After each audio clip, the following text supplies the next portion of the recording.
Well, speaking of history, we have two gentlemen on our set who have been looking at history to find some of the trends and to help us understand what might be ahead for us in this country and globally. Neil Howe and William Strauss.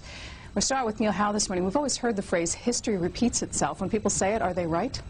Well, we argue in our book that in many respects history does repeat itself. We take a close look at the rhythms of American history, and in our book we make the following big prediction, that beginning about 10 years from now, America is due to enter an era of crisis, an era of political and social upheaval that will last around 20 years or so until the late 2020s. We call this era a fourth turning, and we think it's going to be a big threshold for the history of our nation. It's going to be something on par with World War II and the Great Depression, or going back the length of a human lifespan before then, the Civil War, or going back the length of another human lifespan, the American Revolution. It could be a time of tragedy or a time of great opportunity. It could, of course, bring pain and suffering, but more importantly, historically, these eras of crises, these eras of reconstruction allow us to raise our civilization up to a new level. What causes this cycle is the aging of generations. There are 4 different kinds of generations, and their archetype depends upon when in history they were born. And one very remarkable pattern in our history, going back all the way to the beginning of modernity and Western civilization, is 5 times in a row, the boomer-like generations who were born in the immediate aftermath of one great crisis, the equivalent of World War II. These generations are raised indulgently as children. They come of age with what historians call a spiritual awakening, attacking the institutions of their elders. When they reach midlife, they become moral trumpeters. They argue about values. They have the culture wars of their centuries. And then it has happened 5 times in a row that these boomer-like generations, upon entering old age, have become the stern and principled priest warriors who have pushed their society into the next great gate in history. Is this something that only happens in the United States? No, it happens to other countries as well, and we actually spend part of our book talking about Western Europe. We do believe it happens this pattern is unique to modern societies, societies in which people can redefine phases of life and social roles in each phase of life according to the particular generation's coming of age, so that in a strictly traditional society, it's hard to have a cycle of history because each generation is repeating the prescribed roles of the generation that came before it. But in societies like the West, and in particularly in America, where we can change our institutions to fit the tastes of each batch of leaders coming through the system and each batch of parents coming through who are the heads of households and giving directions to schools, you can have a generational cycle. And I will say that many historians, obviously Toynbee, Schlesinger, you can go back all the way to Polybius, have looked at cycles and have always hypothesized that they have a generational explanation. As Schlesinger talks about his own cycle, he says the generation is the mainspring. And what we've really done in our book is to explain why it's the mainspring and how these cycles of life are related to the cycles of history. And we think it makes our book a very, very personal one for a lot of readers. Bill Strauss and Neil Howe have collaborated on books in the past. Their current one is called The Fourth Turning, and we're going to be talking about that till the top of the hour. We do welcome your participation. This is a first-time callers morning on C-SPAN, so if you're calling this morning, make it your first time to have participated, and we do welcome your calls from around the country. The numbers will be on the screen throughout the program, and we'll put up our fax lines and email addresses as well. If this is inevitable, that we run in 20-year cycles, by publishing this, what can anybody do about it? It seems like there's doom ahead in the short term, but... Well, it's not necessarily doom. It does mean an era of crisis in which there will be a redefinition of the social order. It could bring a bad war. Yes, that's true. And in the last fourth turning, our society went out and invented the worst possible weapon and then deployed it. In the fourth turning before that, the Civil War, had Washington and Richmond had weapons like that available, they sure would have used them. What you need to think about is history as a series of seasons, and it helps a little bit, Susan, to understand what the 4 turnings actually are. The first turning is a high, and that happened from VJ Day until the Kennedy assassination. We all remember, of course, the 1950s. Historians call it the Great American High. Then we had the awakening, the consciousness revolution, around the time the boomers came of age and Xers were children, and today's senior citizens, the GI generation, were entering old age, and the silent generation in between were entering midlife, a little bit unsure of where they stood on things. Then we had what we call the unraveling, the period that began with mourning in America in the middle 1980s, as boomers have entered midlife, as the Xers entered young adulthood, and as a new generation of specially protected children were being born. And one of the real contrasts here is during the American high, institutionally, America felt very muscular, very modern, very with a great sense of solidarity and direction, whereas the culture was weak and individualism was, to some extent, suppressed. And here in the unraveling, what we call the unraveling, our current era, it's reversed. We feel institutionally in total disarray, very pessimistic. We feel that we are greater as individuals than we are collectively. It was very much the opposite we felt before. And it's important to think in terms of historical parallels for today's era. We feel as though we are in something like the 1920s, if you adjust for the problems and the technologies of now. As Neil says, it's a time when individualism is strong. That was true in the 20s. It's a time when the culture felt decadent. That was true in the 20s. It was a time when there was a robust economy and a speculative binge. That was true then. It was a time when third parties were popular. It's a time when people had very little and declining civic trust. And you go back to the 1850s and you can see similar kinds of patterns happening then. And you can see the same thing in the 1760s. That's why we feel as though we're about 8 to 10 years before some spark in history will trigger a substantial change and a darkening of the public mood. Do you find that older people know this instinctively? We actually find a lot of interest among older, particularly those we define as the GI generation, those who were, at least among men, draft eligible for World War II, and who went through that war and came of age with the last crisis, so to speak. It's very important, all of the eras that Bill was just talking about were eras in which the previous hero generation, the generation which had an immensely close and cooperative relationship with public institutions, was just passing from the scene. And that's exactly the way we feel today. I mean, you remember all the Newsweek covers and Time covers we've seen recently about goodbye, farewell to the GI generation. Dole would be the last member of that generation to have made a run for the presidency. Bush, it seems almost certain, will be the last president of that generation, a generation which inhabited the White House longer than any other generation in American history, totally overshadowing the silent generation of children during the Great Depression and World War II who may never get in the White House. Our first call for you, gentlemen, is from Esterville, Iowa. Good morning. Morning. I was wondering if this change in cycle is going to come from the political arena or if it's going to come from the civilian arena. Bill Strauss? If you look at history and you see what happened in the 1920s and 1850s and 1760s as people looked ahead at the future and what they could have envisioned in that time, Susan, they could not have imagined what ultimately happened in those crises. But they could have envisioned, and some people did envision, what the triggers to those crises were. They were the issues that were being deferred. An example, in the 20s, in the early 20s, you could have envisioned a great market crash. You could have even envisioned a big political reversal, a realigning election. No one could have predicted the New Deal, the A-bomb, and VJ Day, and a total redefinition of America's role in the world and the relationship of government to society. So, and you go back to the previous crisis. In the 1850s, you could have predicted the election of an abolitionist-leaning president. You could never have predicted Gettysburg, the most horrible war that anyone had ever been aware of in the New World. And this is our lesson.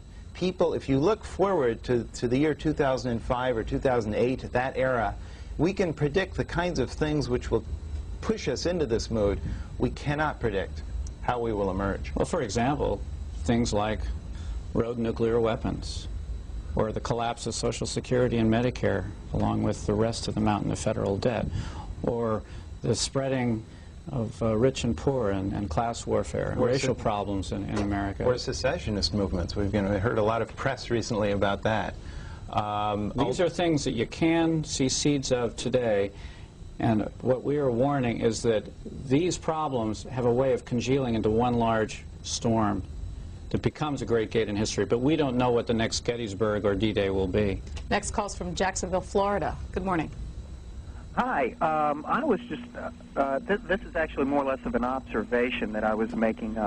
It seems that the cycles that you're talking about, isn't it true that you have a group of people who have worked very hard to get where they are, to amass their wealth, and then pass it on to their children? And as the children grow up, they become more of that elite society that turns to the government and starts forming more of the government institutes that we see, and then we see the rebellion like we have right now from the right and from working class people who are now banding together and wanting to become entrepreneurial in themselves. So you see an economic cycle happening?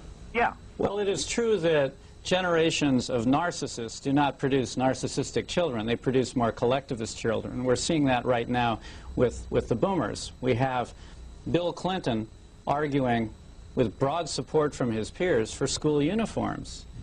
And it is true that we are raising a generation of children today which is, we think, in history, going to resemble the generation that raised boomers. They are going to resemble today's senior citizens. We call this the hero archetype as opposed to boomers who more embody what we call the prophet archetype. Hero archetypes are born just after a period of spiritual awakening when attitudes toward child rearing are beginning to tighten. Prophet archetypes are born just after a crisis when attitudes toward child rearing are beginning to become more indulgent. It's the oscillation in the way children are raised that is one of the great mainsprings of history's cycles. One thing that has not existed before in history is widespread technology. Oh, yes, there has. But to the look point at the 1920s. But what about the point of the Internet being in potentially everyone's household? Look at the point of the automobile being in everyone's household in the 1920s. There have been other times when there have been major technological leaps which have redefined American self-definition. And our point is that it is the societal mindset that takes the technology and crafts it into whatever the society feels it needs at the time. Recall how in the 1950s we were fearful that computer technology would lead to Big Brother. Now we are afraid that it is cutting our society into shards. That is a reflection of the societal mood more than the technology. This is actually a point we make in our book, is that to a lot of extent there's a lot of technological determinism out there. People think, well, because we invent a silicon chip that pushes our society. We say that people invent a technology, but it's a social mood which uses that technology for what we want when we want it. And a computer is an excellent example of that. San Anselmo, California. Yes, it's my observation that you know, the Gingrich type of faction kind of represents, you know, the older generation, and the Clinton is kind of an intermediary between that representation and the leftist tendencies of the democratic liberal forces in society. And it's my wonder what your observations are on this. Both Newt Gingrich and Bill Clinton are excellent examples of boomer generation leadership. And I should preface that by saying we define boomers as born between 1943 and 1960. We push back the years slightly to define them as in terms of location and history rather than in terms of their fertility rate. But both of them are obsessed with the cultural direction of this country much more than they are by institutional programmatic reform. Both Bill Clinton and Newt Gingrich have said as much. We find that boomers and boomer-type generations all their lives are obsessed with values in the culture first. They think if you get that right, politics and everything else follows behind that. Very different from the GI generation, who took culture for granted and were obsessed with institution building. It's one of the contrasts between an outer-focused generation and an inner-focused generation like boomers. I want to tell the audience a little bit about both of you before we go any farther. Neil Howe is a graduate of Yale with graduate degrees in history and economics. He helped draft Dick Glamm's National Thrift Plan. Is that for his last campaign? Yes. Has served as chief economist to the National Taxpayers Union, senior advisor to the Blackstone Group, which is what? That's an investment bank in New York. And senior advisor to the Concord Coalition, a group we're familiar with here in Washington. Where's your hometown? Right now it's here in the D.C. area. Originally I'm from California. What part? The Bay Area. And Bill Strauss, also from Northern California, has a degree from Harvard, degrees in economics, law, and public policy, and served as staff to President Ford's Clemency Board and counsel to 2 Senate subcommittees. How did the collaborative effort between the two, it's your third book together, how did it all start? Back in the 1980s, I met Neil, and I had in the back of my mind the idea of writing a history of American generations. I had 4 small children then, and I was actually quite concerned about the mountain of debt and unfunded pension liabilities that were accruing while I was working in the Senate. And I wanted to tell the story in terms of generational endowments, because I felt that as a society we were not doing a good job. We found we had a common interest in this subject, and we decided in 1987 to begin writing our first book, Generations. And as we began that, we saw that there was this remarkable pattern of generations, that the relationship between our parents, the GI generation of Dole and Bush, and our own boomer generation had happened before, during the early part of this century, and then before that in the 1830s, and before that in the 1740s. And we consider that a remarkable story. And that's how we wrote Generations. And in Generations, we actually made a number of predictions about the 1990s, about how there would be culture wars, and how there would be the rise of a new alienated, economics-focused generation like Gen X, how there would be new specially protected children. And when that started to come to pass, we decided we wanted to write The Fourth Turning. Whiteville, North Carolina. Good morning. Yes, Susan, C-SPAN is great. Thank you. I'd like to ask them, through the years, we have elected these congressmen, senators, presidents to go to Washington. Don't you think we have paid them dearly, paid them to destroy our country? They've taken our money, and we're down the drain. I'd like their opinion of that. Can you believe what they've done to us? Well, right now the leaders we have reflect our social mood. Americans don't seem to care as much about government now, and so they're comfortable with the standoff that we see. In The Fourth Turning, Neil and I make the point that both political parties have some responsibility for what the problem is, and as well as some opportunity for what the solution is. Up to now, the Republicans have had a reasonably good sense of the kind of civic sacrifice we require, but they don't understand the purpose of civic authority. They keep undermining people's confidence in government, whereas the Democrats have the opposite problem. They don't have the ability, especially with this president, to ask the American people to give up something and to do something hard. In the coming era, we are going to need both public sacrifice and a resurgent civic authority. Let me ask you, since you've tracked the cycles, go back to the abscam years in Congress. Did that kind of Congress reflect what was going on in society at the time? Does it fit in with your generational charts? Well, I guess you're referring to the silent generation coming of power. That actually was the last time we had a generational transition before the boomers. I should just add, these last 3 elections have seen a huge boomer influx into all levels of government, into Congress, the White House, all the state legislatures. This has been the time for boomers. And finally, with this last election, into the Senate, which interestingly over the past 2 years has always been regarded as this island of moderation and politeness, right? Precisely because it was the only part of government in which the silent generation was still presiding, while the rest was overrun by these bomb-throwing, train-wrecking boomers. The previous generational transition occurred in the early 1970s, and that was just as the Vietnam War was winding down, Watergate was all in the news, and we had the so-called Watergate babies, which were the huge influx of candidates born too late to be in World War II.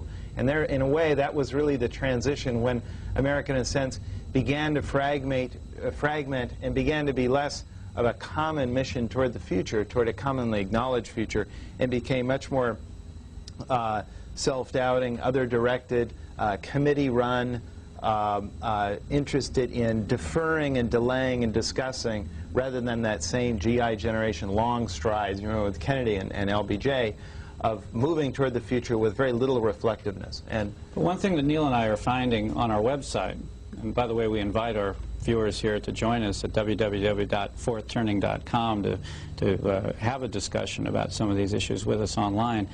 But we are finding that it is the silent generation right now, the people who are the children of the Depression and World War II, who are just coming to a real generational consciousness. They've never elected a president. They've lost the House of Representatives. They are right now matched by boomers in the Senate. Their influence is definitely waning. And they're finally getting a sense of what their responsibilities will be as elders. And they're going to be a very different kind of elders from the way the GI senior citizens have been. In what way? They're not going to defend the elder lobbies as much. I think ARP had better watch out, because the silent generation will leave it a much more youth-focused, other-directed, and splintered organization than it's been. The silent generation feels a lot more guilt about where America has gone. The GI generation of Reagan and Kennedy never felt much guilt, and felt a great sense of collective confidence about everything they did was really the way it ought to be. They really didn't, they weren't by nature a reflective generation. In fact, a lot of, oh my gosh, I should have made another kind of decision. They believed that they had earned their entitlements. This new silent generation, they don't feel that they really are entitled the same way. And I've noticed that among senior groups that I've talked to, the term senior citizen is now beginning to fall into disuse among the younger retirees, basically the silent generation. Whereas grandparent support groups are sprouting up everywhere. Exactly. And if politicians just had a little bit of courage, they'd find that a great many people in their 60s would support cuts and benefits programs for seniors. This is what the Fourth Turning's website looks like if you're one of the internet users out there. Again, it's www.fourthturning.org. .com. Thank you. Thank you. From memory, not bad. I got most of it. Seattle is next. Good morning. Yes, I'm fascinated about this fourth turning concept. I have a quick comment and a question, though. I'm 42, and I got heavily involved in a lot of prophetic social justice types of work, although I'm not part of the 60s generation. But I've noticed in the last 15 or 20 years there's a growing sense of alienation, agnosticism, libertarianism, hedonism. I'm, perplexed by that, this lack of faith. I don't have that because of my Catholic upbringing, but how does that tie in with warrior priests and this sense of prophetic mission? You read our book and you'll find out. In our book, what you describe exactly characterizes a third turning America, in which individuals feel very good about their personal lives, a lot of optimism, where they're going with their own families and their own kids. They feel zero confidence about their institutional life or who they are collectively. And there's a sense of exhaustion in the culture, a sense that we've run out of new answers politically and in our civic life.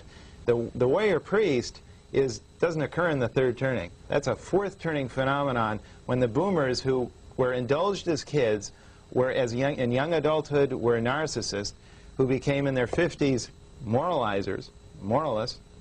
And we believe that the next phase in this life cycle pattern, which we've seen, and again, by lining up parallel life cycles in the past, in particular, think of Hawthorne and Emerson and Lincoln's collective life cycle of their generation. The last phase was the warrior priest that you're talking about, and those figures will come from this generation. And unlike today's silent generation of leadership, who tend to defer problems and believe in compromise and discussion, boomer leaders toward the end of their tenure of leadership will be very much inclined to exaggerate problems in order to bring things to final resolution. Well, Lincoln's generation had a pretty good equivalent of the 60s back in the 1820s and 30s. Next call is from Oxford, Ohio. Yes, I had a question for these two gentlemen. I wanted to see, notice that they've talked a lot about cycles of history in the American context. I wanted to know if they were more familiar with some of political science's work, specifically Medulsky and Thompson, who asserted long cycles in history and how they led to war cycles. And secondly, if you're familiar, I'm sure you are, of The Rise and Fall of Great Powers by Kennedy, and if that really fits into what you two gentlemen have discussed in more of a broad world context. Yeah. Yes, the answer to your first question, Medulsky and Thompson, is absolutely, and you will see them mentioned and discussed in Chapter 2 of our book. Medulsky and Thompson, we think, interestingly, Medulsky not only talks about a four-part cycle of equivalent length to ours, but actually explicitly links it up to the same kinds of generational changes. And we are, to some extent, we're indebted to some of his insights for helping us focus not just on these four turnings within the American context, but in a global, international context. Let me address your question about the rise and fall of America, because it is through a fourth turning that America can stop the decline. It will bring the whole issue to a head. It will be one giant storm, which could result in a terrible, terrible tragedy, and we can all imagine what that could be. But it also could produce another great triumph, as the American Revolution and World War II certainly produced. And it is our feeling that the way civilizations ratchet up and become something better is through this cauldron of history that we call the fourth turning. So we would disagree with those who say that the United States of America is inevitably bound for decline. We think it's up to us. But the survival of this nation, we do believe, is going to be very much at stake between the years 2005 and 2025, and we may, at the end of that era, not exist as a nation if we're not careful. One added point that's very important is that history doesn't move by gradual increments. History has its seasons. Like nature, there has to be a time of death and rebirth. Institutions become sclerotic. Things grow. Memories linger. There has to be a time of cleaning out, clearing out, and allowing something new to sprout up. And we've seen that several times in our history. And we forget today, we look around in third turning America, in America of the 1990s, we think everything is gridlocked. People talk about demosclerosis. Books come out called The End of Everything, The End of Culture, End of Politics, End of... And we see the culture as people using parodies on parodies on parodies. There seems to be a lack of something new. The fourth turning is what allows something new to grow, both in politics, society, and the culture. Well, speaking of parodies, I have to pause for a minute to talk about another part of your life. I've been unveiled. Well, many people who watch C-SPAN are familiar with a group that you helped found called the Capitol Steps, yes, which has gotten lots of national exposure. You've released some records. We're opening off Broadway next month, too. When you look at the kind of thoughts you think here, how do you reconcile both sides of your life? How do you do both comedy about Washington and how it works, and also big issues like this? Well, my secret is two brilliant collaborators, Neil Howe with my writings and Elaine at Newport, not to mention a bunch of other very bright people with the Capitol Steps. And I enjoy doing the Capitol Steps very much, and I think we provide a certain window on the American mood. This book is something apart from that, and I'm trying to get people to think a little bit more deeply in a variety of ways about the condition we find ourselves in. Left brain, right brain. Next telephone call is from York, Pennsylvania. Good morning. You're on the air. Good morning. Go ahead.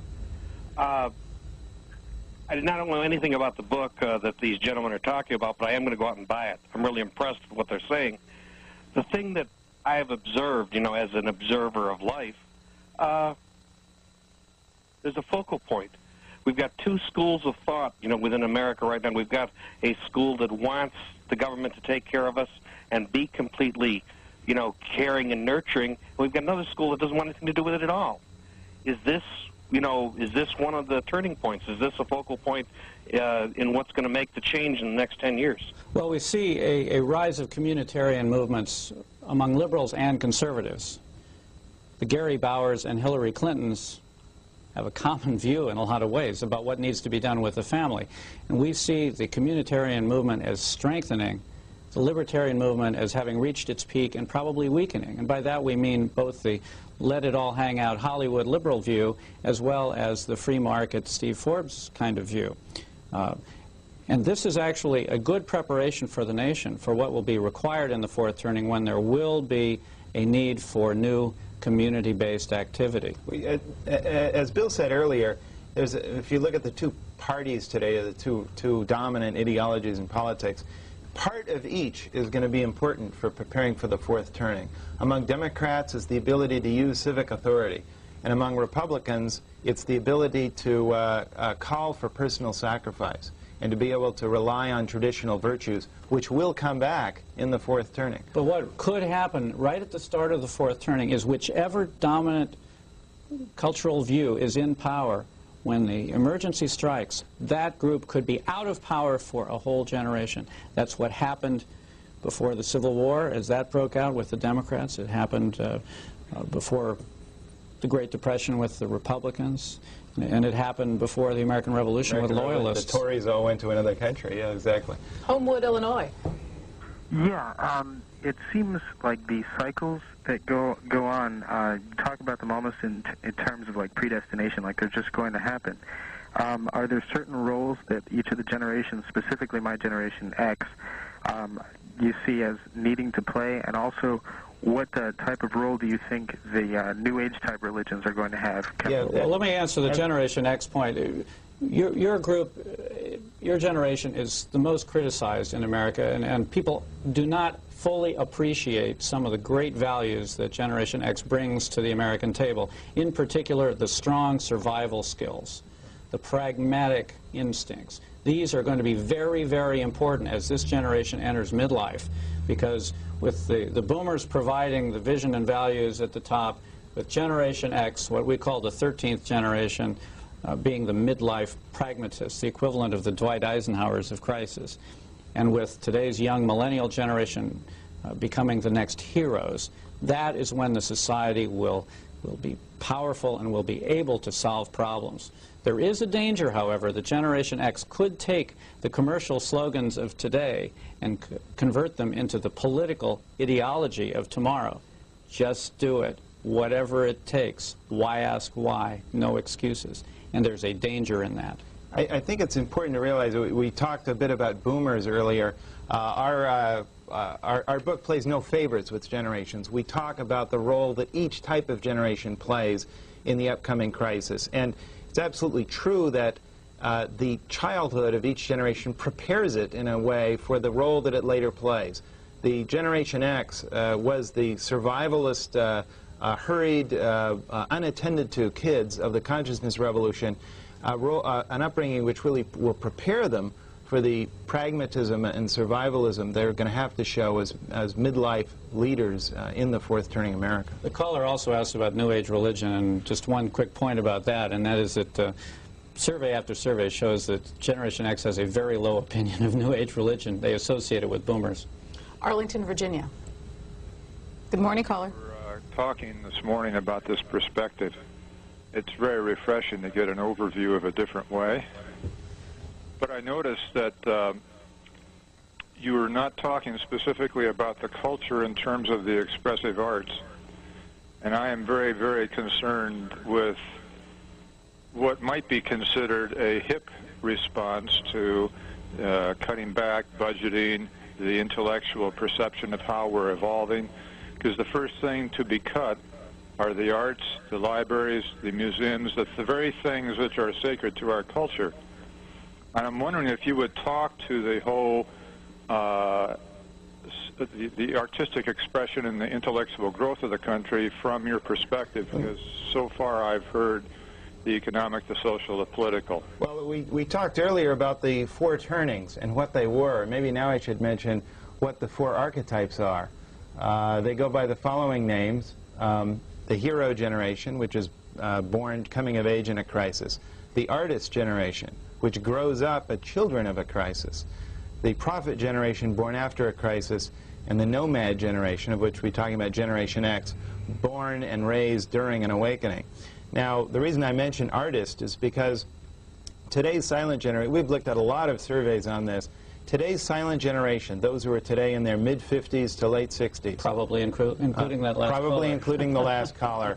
Are the most, throughout their lives, have been the most interested in artistic expression. And that was true in the late 1940s, 1950s, 60s, 70s, and on in today. In fact, one big major concern of museums, of operas, of symphonies, of libraries, of every institution of the fine arts all over this country is the passing away of their great generation of donors. Boomers are not going to these institutions. Boomers are not cultivating or patronizing the fine arts to the same extent as this generation that's now very affluent, giving a lot of money now, but they're looking down the road and they find this may not be true in the future. And in fact, that's another sign of the fourth turning, is when the great generation responsible for cultivating and popularizing the fine arts and the finest of artistic expression begins to move on and begins to be less relevant by younger generations that are deemed to be a little bit harder, a little bit less demonstrative.